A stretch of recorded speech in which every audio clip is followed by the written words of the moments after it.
Buenos días, compañeros, colegas, estudiantes y maestros de obra y público en general. Vamos a compartir esta pequeña capacitación acerca de lo que significa el acero o fierrería que conocen en capacitaciones como la Sencico, etc. Entremos en materia.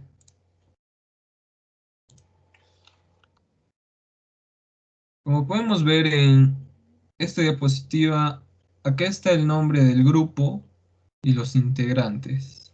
Mi nombre es Luis Máximo Acosta Castro y esta oportunidad voy a desarrollar el tema. Como le mencioné, el tema es fierrería aplicada a la construcción. Y como podemos ver en esta diapositiva, podemos ver un poco acerca de lo que significa eso, ¿no? Eh, en la primera captura tenemos el acero corrugado. Ya de por sí, ya todos hemos visto estudiantes, maestros de obra, todos hemos tenido la oportunidad de verlo. Y acá vemos el acero. Generalmente en la construcción en Perú se usa el grado 60 y con módulo de fluencia de 4.200 kilogramos por centímetro cuadrado. Acá también vemos como un operario, un técnico, está realizando el doblado del acero, está habilitándolo para su posterior colocado. En la siguiente captura podemos ver el colocado de acero. Y posteriormente ya es la ubicación, ya se ubica en la obra, se ubica en su sitio final. Existen aceros de columnas, aceros para las losas macizas, losas aligeradas, etc. En esta oportunidad vamos a tener los objetivos. Nuestros objetivos de esta capacitación van a ser comprender la relación entre el concreto armado y el acero, conocer los tipos de barras de refuerzo, entender la habilitación de las barras, analizar la condición de limpieza de las barras, determinar el corte y doblado de las barras, analizar los estribos en las columnas. Esto es todo lo que vamos a tener que aprender. Por ejemplo, en las imágenes del lado derecho podemos ver acá un- los aceros de una columna, y como pueden ver, pueden notar, acá hay una pequeña conexión. Esa conexión sirve para, valga la redundancia, conectar aceros y evitar la longitud de traslape. Acá también podemos ver en la parte baja podemos ver cómo el acero es doblado en una máquina. Esto nos permite alcanzar mayores rendimientos y una mayor producción. El contenido. El contenido es, número uno, hablaremos acerca del concreto armado. Número dos, la barra de refuerzo. ¿Qué significa eso? El número 3, la habilitación de las barras, un tema importante en obra. Número 4, la condición de limpieza de las barras y lo que implica tenerlas limpias o no. El número 5, corte y doblado de las barras, tema también muy importante en obra de necesario conocimiento para realizar un producto bien logrado. Y también podemos ver acá estribos en las columnas. Mencionaremos un poco acerca de eso, ¿no? Como podemos ver, en la parte derecha hay dos imágenes. La superior es un edificio construido íntegramente en acero de construcción.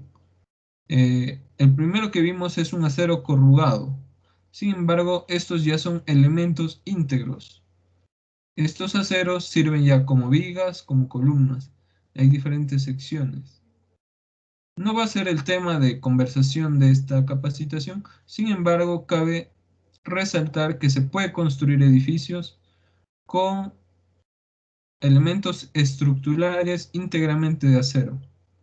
Estas tienen sus características eh, que mencionaremos. Y en la parte baja vemos el detalle del armado de una columna unido a una viga. Podemos ver el detalle de los aceros longitudinales y transversales, lo que corresponde al habilitado de los estribos, las distancias, todo esto mencionaremos más adelante. Respecto al desarrollo, cabe mencionar que el concreto tiene una resistencia a la compresión, es decir, al aplastamiento, importante, pero no tiene mucha la tracción, al estiramiento. Para compensar este defecto, le añadimos barras de acero y de allí nace el concreto armado. El concreto armado no es más que la unión entre el acero y el concreto para mejorar el comportamiento de ese material. Como podemos ver en las imágenes, podemos ver una probeta de concreto. Estas se roturan al aplastamiento, es decir, se aplican dos fuerzas hasta que se quiebre, y esa medición es la resistencia a la compresión. Y en la parte baja podemos ver una probeta cilíndrica también, probablemente de acero, que se somete a un ensayo de la tracción, es decir, un estiramiento, una fuerza que trata de elongar, jalar a la probeta. Ahora, podemos también mencionar que la sorprendente competencia del concreto armado se fundamenta en la adherencia desarrollada entre el concreto y el acero. Precisamente una de las hipótesis básicas en la que se sustenta su comportamiento es que no se produzca corrimiento del acero. Para asegurar la eficacia de la adherencia, las barras de refuerzo son corrugadas. Es por eso que es muy importante esas marcas que tiene alrededor el acero de construcción, ya que gracias a ella puede lograr un comportamiento de adherencia con el concreto. Es decir, que si esas marcas de acero, esas protuberancias que tiene, no existieran y fuera liso, totalmente liso, tratáramos de juntarlo con el concreto, saldría muy fácilmente. Ese puede ser un ensayo que podrían ustedes intentar, ¿no? Podrían agarrar un alambre de acero y realizarle un pequeño vaciado al estilo de una probeta. Y luego de que el concreto ya fraguó y alcanzó una resistencia necesaria, intentemos sacarlo. Verán que no va a oponer ninguna resistencia, es decir, va a salir con mucha facilidad. Les recomiendo ese ensayo. Como podemos ver acá, vamos a tener que conversar un poco sobre las barras de refuerzo las cuales existen en nuestro medio. Bueno, las empresas existentes y que abastecen al Perú de aceros son Siderperú y Aceros Arequipa, bajo la norma ASTM A615, grado 60, la norma técnica peruana, Indecopy número 341.031 y la RN 420-91. La longitud de las barras es de 9 metros para diámetros comunes y 12 metros para diámetros de una pulgada con 3 octavos de pulgada. En esta tabla podemos ver un poco acerca de los tipos de acero que existen. Bueno, como mencioné en el texto, hay dos empresas muy importantes que vienen a ser Siderperú y Aceros Arequipa. Todas las obras eh, son generalmente empleadas estos tipos de acero, de Siderperú y aceros Arequipa. Sin embargo, están llegando algunos aceros del extranjero, puede ser de China, o de otro país. Sin embargo, ¿cómo puedo garantizar que este acero tenga el comportamiento y la calidad necesaria para nuestras construcciones sean seguras? Eso se realiza mediante los ensayos de la ACTM 615, grado 60, etcétera. Es por eso que es muy importante utilizar un acero certificado y conocido su comportamiento. Bueno, acá mencionaremos un poco, ¿no? Existen, ah, la clasificación de los aceros se hace respecto al diámetro, ¿no? Podemos mencionar que existen de diámetros de 6 milímetros, 8 milímetros, 3 octavos de pulgada, 12 milímetros, de media pulgada, de 5 octavos de pulgada, de 3 cuartos de pulgada, de 1 pulgada y de 1 pulgada y 3 octavos de pulgada. Cabe recalcar que existen diámetros mucho mayores, pero sin embargo estos son los comerciales. Se puede hacer pedidos especiales y otra para obras muy específicas. Acá cabe recalcar que hay un pequeño detalle, ¿no? Que la gente generalmente se confunde porque el tamaño es muy parecido. Confunden el de 8 milímetros con el de 3 octavos de pulgada y el de 12 milímetros con el de media pulgada. Vamos a tener en la siguiente diapositiva una explicación cómo vamos a poder reconocer de acuerdo a las dos marcas más importantes que mencioné. Por ejemplo, acá vemos en la tabla del lado izquierdo, podemos ver la tabla de CIDER Perú y cómo podemos reconocer el diámetro del acero. Por ejemplo, para 8 milímetros, en CIDER Perú el acero tiene una marca de 3 rayas oblicuas, diámetros según resaltes. Podemos ver acá los resaltes y la marca N indica que es un grado 60. Como podemos ver acá, todos los aceros que estamos mencionando son grado 60, los correspondientes al acero de construcción para viviendas sismo resistentes. Ahora podemos ver que el de 3 octavos tiene 3 rayas y una diagonal, y una oblicua, una echada. Y así sucesivamente. Su clasificación es con rayas. Sin embargo, en los aceros de acero Arequipa, se puede mencionar, ¿no? Que el número, ahí está marcado con el número. Podemos ver de 3 cuartos, de 5 octavos, de media. Por ejemplo, el de media y el de 12 milímetros, la única diferencia es la rayita que indica la división. Es por eso que existe alguna confusión acerca de eso. Y el de 3 octavos, naturalmente es 3 sobre 8. Y el de 8 milímetros es solo 8. Y también está el de 6 milímetros. De esa manera tenemos que tener cuidado al reconocer los aceros. También podemos mencionar acerca de la condición de limpieza de las barras. Podemos ver en las capturas de abajo aceros oxidados, ¿no? En la primera imagen del lado izquierdo podemos ver aceros corrugados, oxidados. La oxidación, como ya bien sabemos, es el color anaranjado, amarillesco que hay.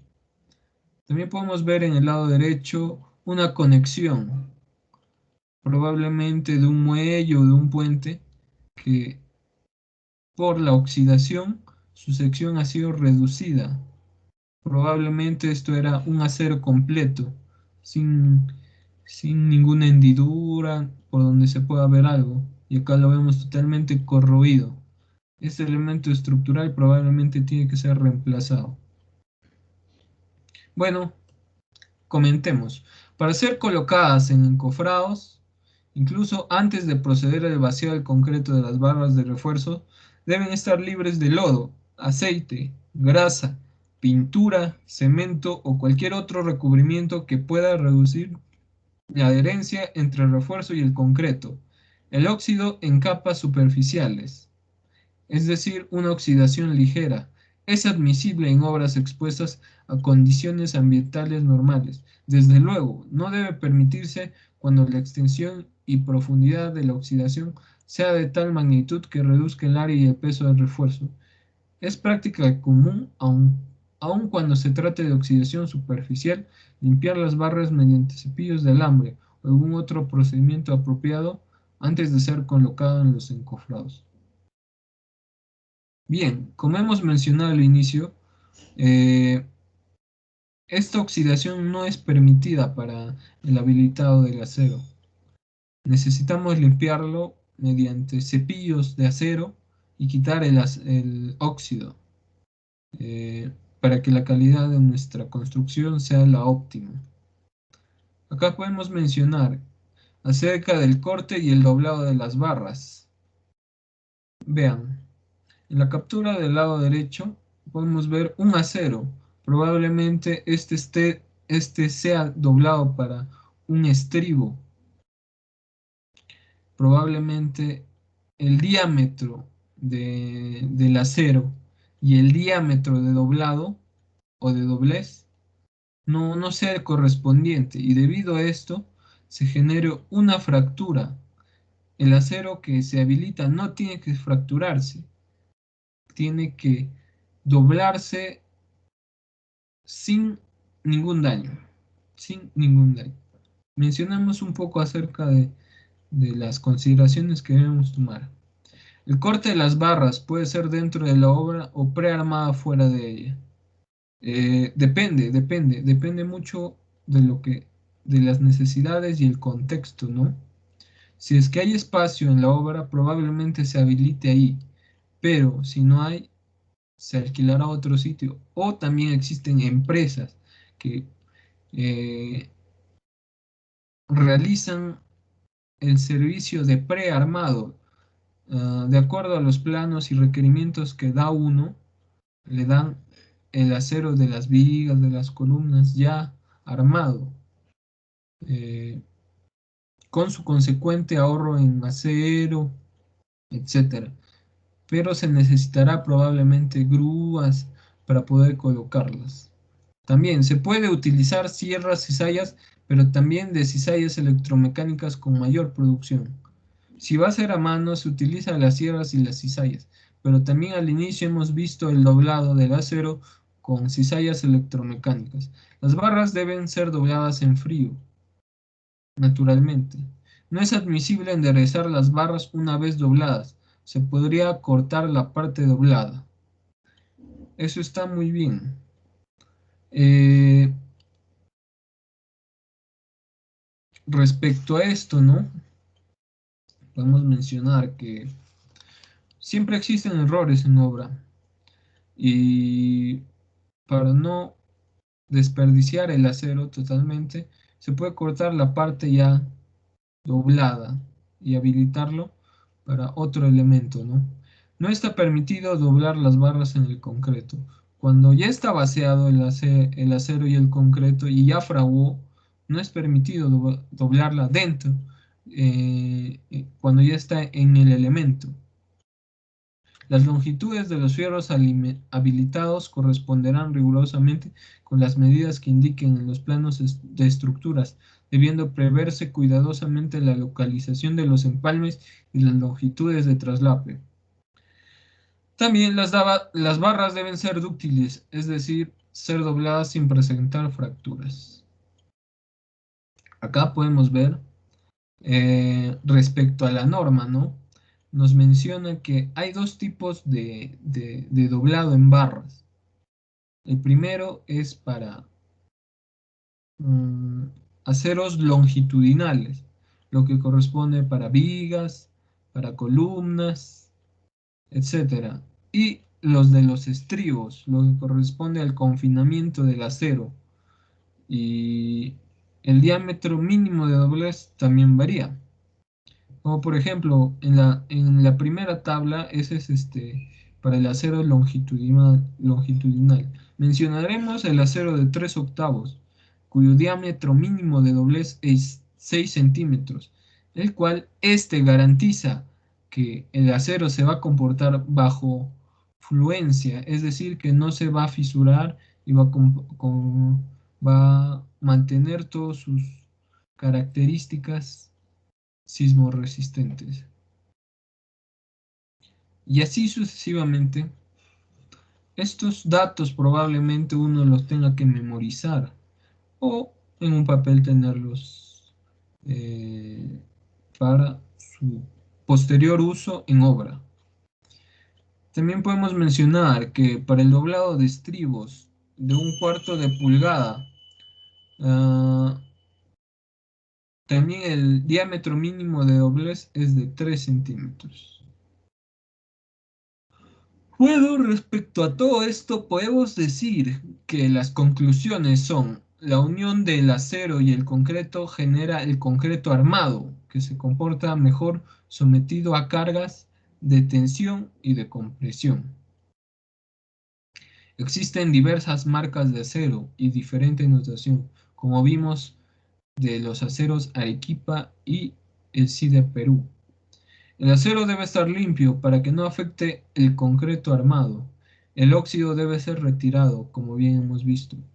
Para cada diámetro de barra le corresponde un diámetro de doblado dependiendo del elemento para el que se va a usar. Como vimos, se clasifican en dos: en doblado para acero longitudinal y en el doblado para el acero de confinamiento, que viene a ser los estribos.